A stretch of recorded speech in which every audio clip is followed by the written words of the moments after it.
Hi అండి. Today topic వచ్చి Moto G73 అండి. ఇది FRP అన్లాక్ ప్రాసెస్ చెప్పడం జరుగుతుందండి. ఫస్ట్ SP2 ఓపెన్ చేయాలండి. SP2 ఓపెన్ చేసిన తర్వాత మనం డౌన్లోడ్ చేసుకున్న ఫైల్ MTK స్కాటర్ ఫైల్ ఉంటుందండి. అంటే బ్లాంక్ ఫ్లాష్ యాడ్ చేసుకోవాలండి.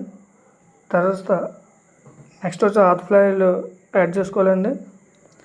యాడ్ చేసుకున్న తర్వాత only firmware update only click చేయాలండి. దీనికి ఫర్మ్వేర్ ఏ MTK చిప్సెట్ కానీ సరే ఫర్మ్వేర్ ఒకటి అప్డేట్ చేసుకోవాలండి. క్లిక్ చేసిన తర్వాత డివైస్ MTK ఆత్ ఫ్లాష్ కనుక జస్ట్ మొబైల్ స్విచ్ ఆపేసి జస్ట్ కేబుల్ కనెక్ట్ చేస్తే సరిపోద్దండి. జస్ట్ పవర్ ఆఫ్ చేసి కేబుల్ కనెక్ట్ చేస్తే సరిపోద్దండి. ఆత్ ఫ్లాష్కి ఏదైనా సరే ఫ్లాష్ తీసుకుందండి. ఇది జనవరి సెక్యూరిటీ ప్యాచ్ అనేది Moto G73. All files GSM శ్రేణి టూల్స్లో అయితే అవైలబుల్గా ఉన్నాయండి. 2 టైప్ ఆఫ్ ఫైల్స్ ఉంటాయండి. ఇది జనవరి సెక్యూరిటీ ప్యాచ్ అండి. ఓకే అండి. మొబైల్ ఫ్లాష్ అయితే SP2లో ఫ్లాష్ అయిందండి. మన download mode passport mode connect చేయాలండి. డివైస్ మొబైల్ ఆన్ చేసి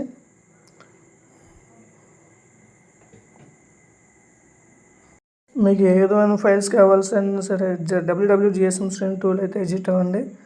ఫ్లాష్ ఫైల్ కానీ డంప్ ఫైల్స్ కానీ అన్ని ఫైల్స్ అయితే అవైలబుల్గా ఉంటాయండి. ఇది SP2 అయిన తర్వాత సాఫ్ట్వేర్ ఫిక్స్ టూల్ అయితే నేను పాస్పోర్ట్ మోడ్లో XML ఫైల్ అయితే లోడ్ చేయడం జరుగుతుందండి. అది ఆ కస్టమర్ ఆల్రెడీ ఆ పీసీలో అవైలబుల్గా ముందు ట్రై చేయడం వల్ల software fix tool already flash file అయితే డౌన్లోడ్ చేసి ఉంచుకున్నాడండి. మనమైతే SP2లో అయితే చేసిన తర్వాత అయితే సేమ్ MTK చిప్సెట్లకి కంపల్సరీగా SP2లో అయితే ఫ్లాష్ చేయాలండి. ఫ్లాష్ చేసిన తర్వాత మరి డౌన్లోడ్ పాస్పోర్ట్ మోడ్ కనెక్ట్ చేసి సాఫ్ట్వేర్ ఫిక్స్ టూల్లో ఫ్లాష్ అయితే సరిపోద్దండి. ఏదైనా ఫైల్స్ కావాల్సిన మన GSM శ్రేణి టూల్స్ అయితే ఎగ్జిట్ అవ్వండి. డంప్ ఫైల్ కానీ గవర్నమెంట్ నార్మల్ కానీ FRP etcetera all files available అండి. వీక్లీ 40 to 50 ఫైల్స్ అయితే అప్లోడ్ చేయడం జరుగుతుందండి. వన్స్ ట్రై చేయండి.